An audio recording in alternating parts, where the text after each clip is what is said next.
Isang mahigpit na yakap ang isinalubong sa akin ni nanay. Guys, dito na ako sa bahay. Hindi alam ni nanay na uwi ako. So, surprisahin natin siya. So, ito guys yung bahay namin. Ang aming simpleng tahanan. Gubat. Ang aming gubat. So, yun. Gusto ko lang malaman yung reaction ni nanay.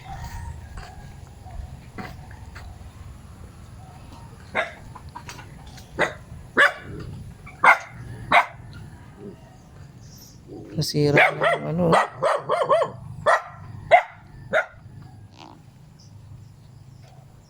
Ito yung bahay namin.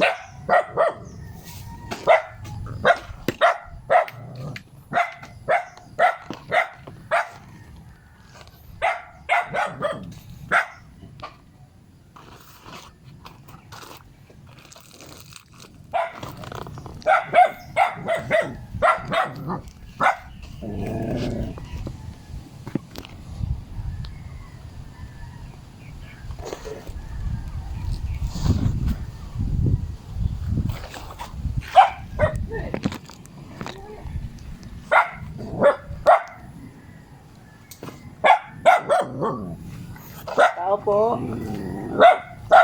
Tao po.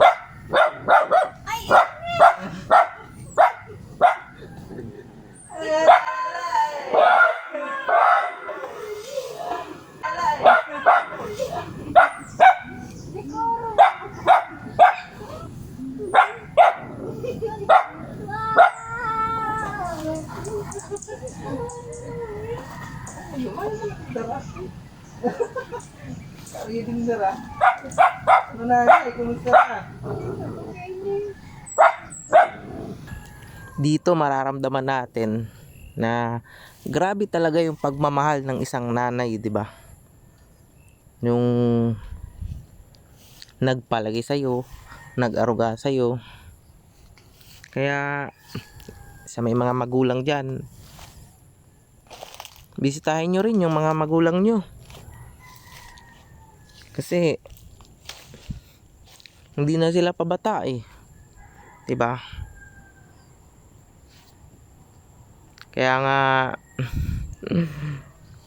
pinilit kong umuwi kahit na ilang araw lang. Kasi alam niyo na, matagal-tagal din akong hindi nakauwi.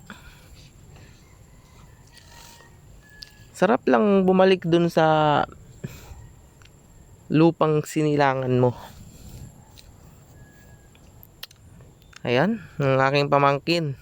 Nagmano pa talaga sa akin. Parang ang tanda-tanda ko na talaga tuloy. So yun, nakakatuwa lang kasi nakauwi. After how many years? Nakauwi rin sa wakas. Makakalanghap ulit ng sariwang hangin. Makakalanghap ng the best na hangin. O, di ba? Minsan kasi kailangan din nating huminga eh. Kailangan din nating magpahinga. Although hindi naman talaga tayo pwedeng sumuko,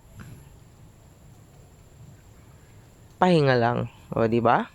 Kaya yung mga napapagod diyan, nalulungkot, ayan, huminga din kayo. Try nyo umuwi. Try nyo yakapin yung mga mahal nyo sa buhay. Kasi yun yung the best.